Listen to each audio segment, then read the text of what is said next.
嗨，大家好，我是探评书，今天是2025年12月10号。这一期咱们聊一个离奇的案子。什么离奇的案子呢？就是黑龙江的一对夫妇被政府告了。政府告这个黑龙江夫妇什么呢？说他敲诈勒索政府。光听这个案由就够让大家吃惊的，叫大吃一惊居然还有老百姓敲诈政府、勒索政府，这个超出了我们普通人的想象。那么政府告这个老百姓敲诈勒索政府这个案子居然审了7年，先后经过最高人民法院审期延后延长审期16次，给人感觉这个案子非常复杂呀。这个案子经过1审，然后2审发回重审，然后又换一个法院审，就是管辖权指定管辖，换一个法院审完之后又2审，这是怎么一回事呢？以下内容全部来自于财新网昨天的一篇报道，叫历时7年多，延长审限16次，黑龙江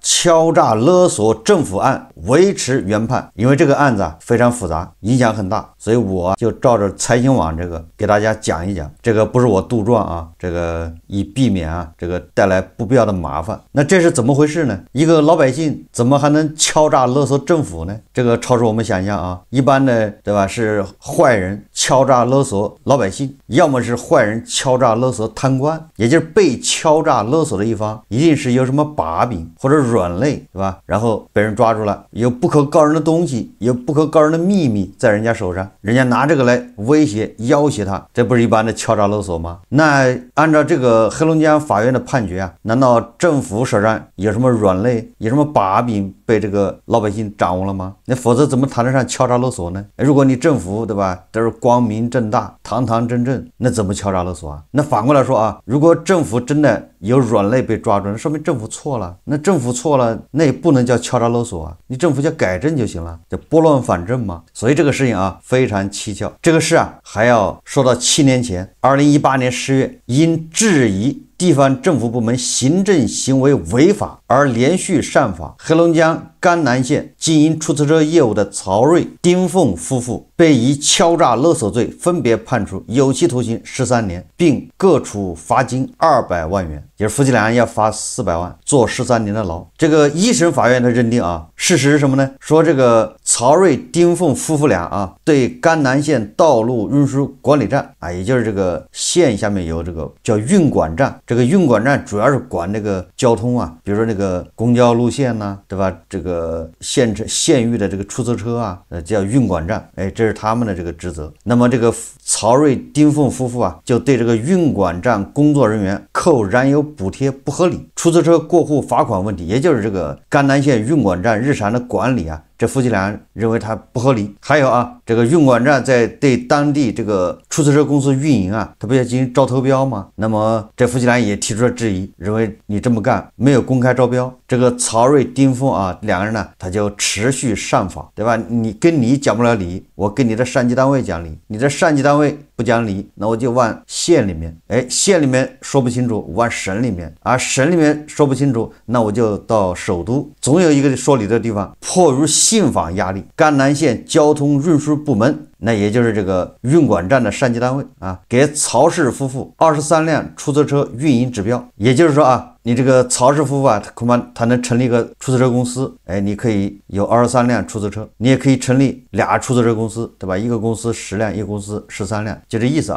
就是你有23辆出租车运营指标。结果这夫妻俩他把这个出租车的这个指标还有出租车一把卖了，当然有的他还出租车用来出租，就是租给别的司机去开嘛，这个大家都知道这是一惯常的一个手法。然后每辆出租车它有燃油补贴，地方政府都有不同的这个为了维持这个公共交通对吧？它每辆出租车有补贴的这个额度。那么这个曹氏夫妇通过卖他的出租车指标和出租车，还有出租他的出租车，或者是领取燃油补贴，一共获利195万。好，法院认定曹瑞、丁凤夫妇俩你敲诈政府、勒索政府获利195万，这是1审法院给他判定了。那这个夫妻俩不服就提起上诉，理由什么呢？说这个出租车指标啊是按照规定程序依法取得的，是政府批的啊，并不是这个夫妻俩强拿硬要。这个曹瑞、丁凤夫妇啊，实际上是黑龙江齐齐哈尔甘南县人，好像我印象中啊，就是那个把泥巴卖出这个金子价格的地方吧。这夫妻俩啊，2013年就成立了甘南县瑞达客运出租有限公司，叫瑞达客运。那刚才说了，后面他就跟那个运管站发生了这些问题，他就去上访告这些运管站。后来地方政府给他批了23个出租车指标，结果啊，等待他的是牢狱之灾呀。2017年10月，甘南县公安局啊以涉嫌敲诈勒索罪将他逮捕。一审法院认定啊，2012年11月至2017年10月，曹瑞与丁凤因对甘南县运管站工作人员扣燃油补贴不合理、出租车过户罚款问题，以及县里3家出租车公司未公开招标等事宜不满，多年来持续上访，迫于信访压力，甘南县交通运输部门曾在2012年11月和2013年1月、2月分别给予曹氏夫妇4万元现金和23辆出租车运营指标，并于2013年4月为其办理了瑞达客运的道路运输许可证。这里面网友就不太理解了，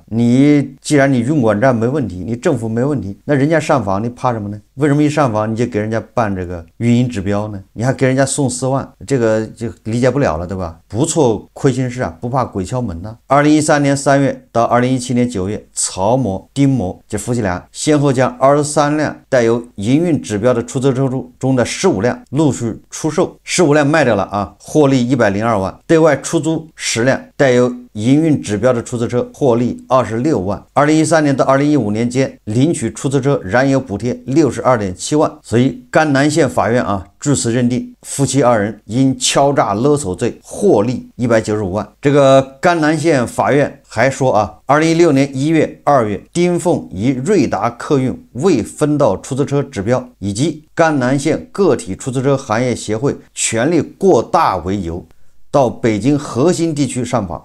受曹瑞和丁凤的要挟。你看看啊，他去上访就构成了对政府的要挟。你说这个上哪儿说理去呢？甘南县交通运输局领导与丁凤签订书面协议，答应在自愿前提下支持个体出租车挂靠瑞达客运，积极对上申请为瑞达客运争取30台出租车指标，以及为瑞达客运申请1000平方米出租车场地。2017年3月，甘南县政府批准了瑞达客运的停车场项目。6月，曹氏夫妇缴纳了土地出让金。同年10月，曹瑞和丁凤先后又到北京上访，并要求甘南县交通运输局、国土局返还其已付的土地出让金58.64万元。该款项被认定为敲诈勒索未遂。你看啊，就是这夫妻俩跑到国土局是要求返还那个土地出让金，这也变成敲诈未遂，就是没返还，要返还了呢，这就是又敲诈成功了啊！一审时，曹瑞和丁凤对指控犯罪事实均有异议，那肯定他不承认了，没法认罪啊。曹瑞否认自己收过4万元现金，称没有索要过车辆指标，指标是正常向市运管办申请的，就是人家按照正规程序，对吧？往上交材料申请。至于出售带有营运指标的出租车，曹瑞表示手续是不值钱的，卖的是车钱，卖掉的车的指标都在运管站办理了企业，买家要跟运管站自行申请。丁凤表示自己没有索要过出租车营运指标，客运公司主要是曹瑞在打理，自己对于出售车辆的事不知情。也就是这夫妻俩啊，说法不太一致，也是老婆说这事我不知道，我不管，老公说这个对吧，主要是卖车的钱，指标啊不值钱，所有卖的车在运管站都办了歇业，就是停运了，把车卖掉，买了车的人自己再到运管站去申请，要重新恢复营业啊，就这意思。也就是这些所谓的指标都在运管站掌控之下。那么这夫妻俩不服一审判决啊，提出上诉。这个齐齐哈尔市中院认为啊，你想中院到更高一层级了，那他跟那个下一级的政府啊，比如县政府，县的下面的运管站，对吧？那就隔得比较远了，那就很难感同身受啊。或者说反过来说吧，下面县里的运管站或者运输局，它也很难影响到齐齐哈尔市中院了，对吧？这个是关系不一样啊，一个是县法院，对吧？那当地还是能影响的。到了齐齐哈尔市中院呢，这个案子就翻过来了，因为这个案子太明显了，齐齐哈尔市中院认为一审判定二人犯敲诈勒索罪，部分事实不清，证据不足，程序违法，于2019年5月作出裁定，撤销一审判决，将案件发回甘南县法院重审。这个很难得上级法院把下级法院驳回，对吧？把你这个判定让你回去重审，你审错了。错在哪儿证据不足，事实不清，程序违法。不要说齐齐哈尔市中院了就是网友也能看出来，你老百姓能敲诈政府，这个罪名能成立吗？闻所未闻呢，千古奇闻。这就好比《水浒传》里面对吧？你有这个路过的客商敲诈梁山，我感觉那只有那个卢俊义干出这事不还有第二个人能干出这事吗？那么这个案子发回重审以后这个甘南县检察院因为这是公诉嘛，那检察院作为这个公诉方，他就变更了一个罪名。这个你既然说敲诈勒索不行，换了一个什么罪名呢？叫寻衅滋事罪。这个寻衅滋事大家又知道了，对吧？他好像网友称之为口袋罪嘛，对吧？就是什么玩意都能往里放。这下就变得合理了。寻滋嘛，反正其他的罪名一对不上的，不好对上的，你都可以放到寻滋里面，问题就解决了但是寻滋罪显然比那个敲诈勒索罪要轻嘛。2019年8月，甘南县检察院作出变更起诉决定书及量刑建议，指控曹氏夫妇通过越级上访要挟相关部门，强拿硬要巨额财物，以此认为二人构成寻衅滋事罪，建议判处二人4年以上5年以下有期徒刑。那我估计这夫妻双方肯定是不服你这个案子发回重审，由这个敲诈勒索罪变更为寻衅滋事罪，我估计他们又向这个中院提起这个管辖权异议，也就是你这个基层法院已经审不了这个案子了，对吧？也就是把我这案子再发回原来的法院审，那还不如又落入他们的这个掌控之中嘛。所以说2012年12月，齐齐哈尔市中院指定该案由齐齐哈尔市龙沙区法院管辖。你看管辖权变了本来是甘南县审，现在给你搞到龙沙区法院了，这就是异地审理了。那2020年4月，龙沙区检察院向龙沙区法院提起公诉。2020年7月又变更部分起诉事实，称曹瑞、丁凤经转让出租车营运指标、出租车租赁和领取燃油补贴3项，共获利220余万元，比那一审还多了10几万。一审是195万，这一下还多了25万，那罪名又加重了，也就换个法院你还是有罪，而且罪还重了。这个龙沙区检察院认为，曹瑞、丁凤违反信访条例，为达到个人目的无事生非，以反映甘南县运管站及相关部门行为不合规为由，提出各种不合理诉求，在国家召开重要会议期间多次进京到非设立或指定的场所上访，多次被公安机关训诫，多次被政府相关部门劝返接回，多次被行政拘留，又一继续进京上访要挟，多次向相关部门强拿硬要巨额财物。他可是向政府相关部门吗？强拿硬要巨额财物，这是你怎么能做得到呢？严重扰乱了北京市重要地区正常的社会管理秩序和政府相关部门的工作管理秩序，社会影响恶劣，情节严重，应当以寻衅滋事罪追究其刑事责任。那龙沙区法院2021年11月、2021年8月、2022年8月3次开庭，对该案进行了审理。期间检察机关建议延期审理2次，经过齐齐哈尔市中院审批，延长审限1次，经最高法院审批，延长审限16次。丁凤、曹瑞分别于2021年10月、2022年4月被取保候审，二人分别被羁押4年、4年半。啥意思这案子还没判呢，反正你差不多已经做完了嘛，4年、4年半了嘛。龙沙区法院审理查明，2012年11月至2017年10月，曹瑞、丁凤先后以甘南县运管站对出租车过户罚款不一致，甘南县成立的3家出租车公司分配出租车指标未经公开招投标，甘南县出租车指标过多，土地出让金收取标准不一，要求返还其缴纳的土地出让金等理由，多次在国家重大活动、重要时间节点到北京市非信访接待场所上访，被公安机关多次训诫、行政拘留。这个一审法院还认为2013年初，丁凤怀孕期间到北京市非信访接待场所上上访，曹睿、丁凤趁机向赣南县运管站索要合计23辆出租车营运指标，并要求成立出租车公司。赣南县运管站迫于信访压力，将23辆出租车营运指标审批给二人。这个信访压力指什么压力啊？这个容易让网友产生误解啊，就是说，那你刁民一告状，一信访，那更上级的政府就听刁民的，对吧？然后就判定你这个政府就是错的，对吧？然后就罚你或者怎么着，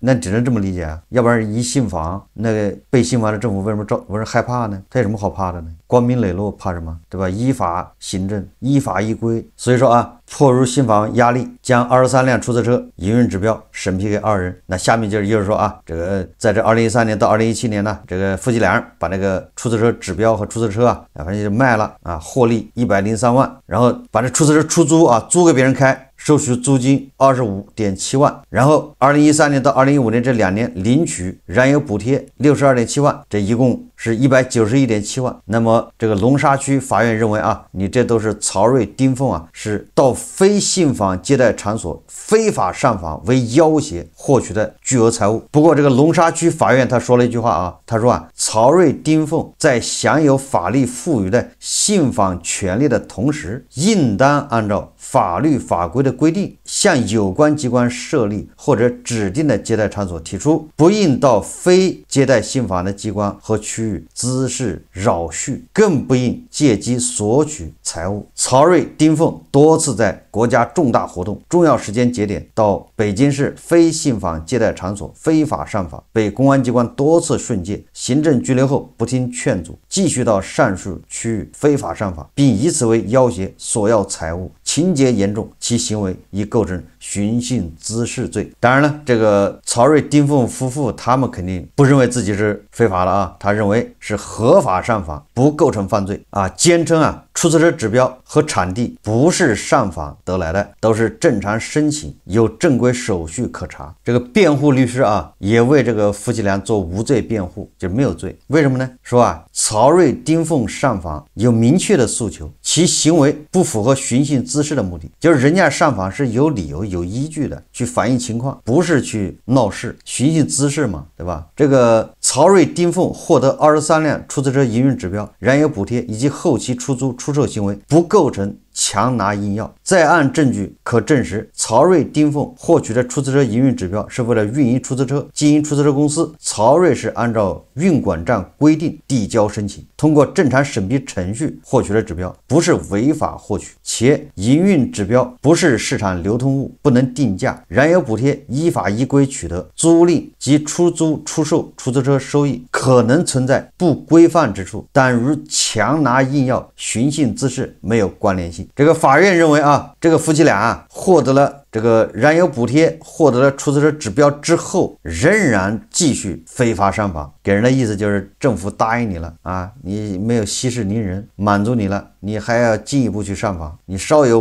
不爽你就跑去上访，贪得无厌，大概就这意思啊。那个辩护律师说啊，说这个夫妻俩啊为什么要返还58.6万元的停车场的土地出让金呢？跟政府要回来呢？是因为啊，他们相邻土地就是旁边那块地啊，土地出让金标准不同，肯定便宜啊，而他认为他那个被收贵了，所以他也跟政府要求返还。他要那个土地干什么呢？实际上是出租车要停车场嘛。那么2025年6月17号，龙沙区法院作出一审判决，曹睿、丁凤犯寻衅滋事罪，分别判处有期徒刑4年6个月、4年，对二人违法所得191.7万元予以追缴。那这夫妻俩肯定不服啊，再一次上诉。这个上诉又到了齐齐哈尔中院啊，结果这个2审的时候啊，夫妻俩人的辩护律师提出啊，这个1审也就是龙沙区法院1审的时候啊，采信了15份公诉人未向法庭出示、未经1审法庭调查的证据，证据未当庭出示、辨认、质证等法庭调查程序查证属实，不得作为定案依据。也就是你原告方啊，就是公诉人啊，你拿出证据，这个证据你不给被告看，也不在法庭公示、质证，没经过这一系列程序，直接就凭这些证据去定案，那这个肯定是违反程序了。所以这个2审的时候啊，这夫妻俩的辩护律师就说了，你1审呢又是程序违法，影响了司法公正。这个辩护律师啊，2审的时候说啊，他既然1审这个司法机关啊认定曹睿、丁凤没有对政府实施威胁，因为他变更了这个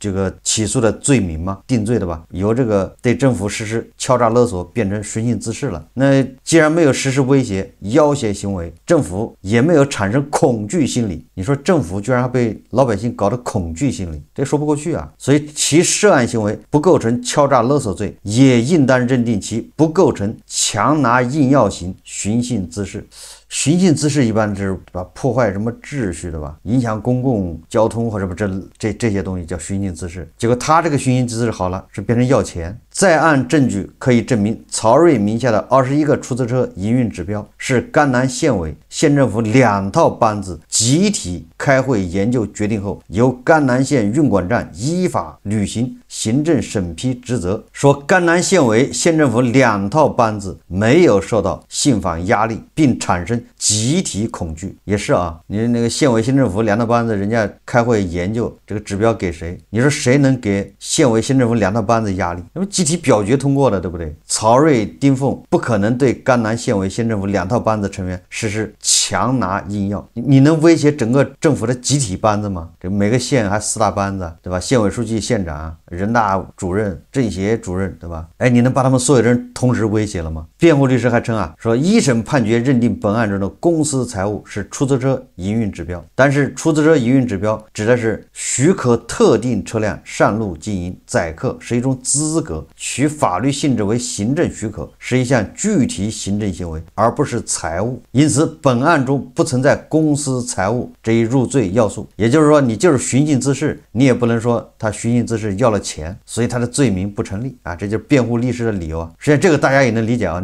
你这个运营资质啊，他有一套管理办法，他还年还年审，对吧？给你23个，他不是23个卖掉了，你这个运管站年还年审，你还可以取消，对吧？你这个经营资质达不到了也要取消，经营资质达到了，对吧？你合格了，你还继续，明年还可以继续再接着干。也就是他这个是个审批，是个过程，随时可以让你取消。至于这个燃油补贴，那是完全按照政府的这个规定、政府的标准申请，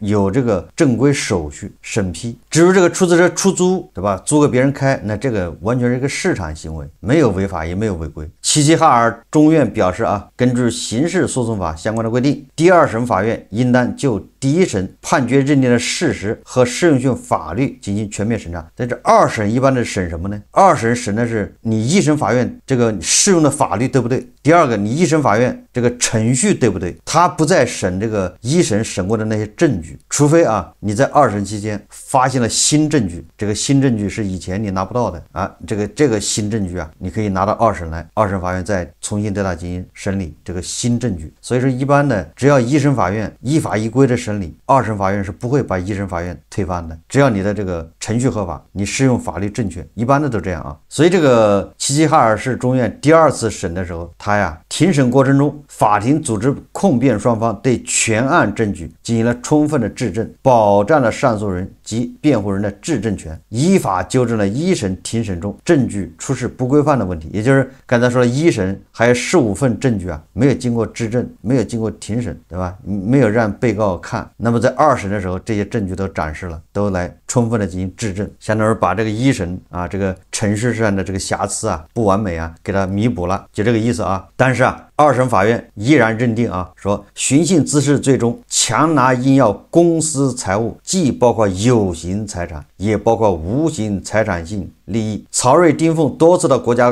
重要机关和国家重要公共场所等非访区上访，扰乱社会秩序，借故索要出租车营运指标，进而通过转卖出租、获取燃油补贴等方式获利，情节严重，其2人均构成寻衅滋事罪。12月8日，齐齐哈尔市中院作出二审裁定，认定曹睿、丁凤多次在国家重大活动、重要时间节点到北京市非信访接待场所非法上访，被公安机关多次训诫、行政拘留后，不听劝阻，继续到上述区域非法上访，扰乱社会秩序，借故索要财物，情节严重，其行为均已构成寻衅滋事罪，一审判定认定事实清楚，定性准确，量刑适当，裁定驳回上诉，维持原判。这个齐齐哈尔中院啊，兜兜转转，还是给这个夫妇俩把罪名给他定下了。说来说去啊，就是一个夫妻俩对当地行政机关的这个行政作为看不惯，有意见，跑去上访，然后最终就给你要坐4年牢，对吧？既然敲诈勒索政府这个罪名按不上，那徇私，对吧？那是妥妥的。我个人感想啊，首先一个，这个曹睿、丁凤啊，这2个人啊，至少是比较较真，对吧？他一次又一次的去上访，有点较真啊。如果是纯粹的说，在我们当下这个中国啊，你就是个做生意的，你就是想赚点钱，那恐怕他拿到这个23个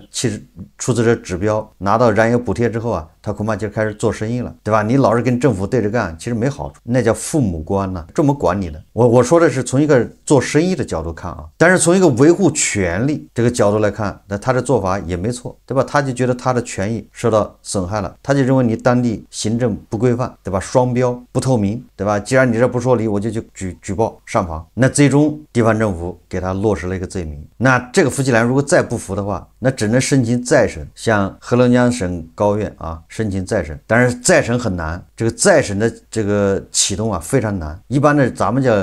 2审2审终结嘛，齐齐哈尔市中院一审就这个案子就结了啊，定论了。反正这个案子啊，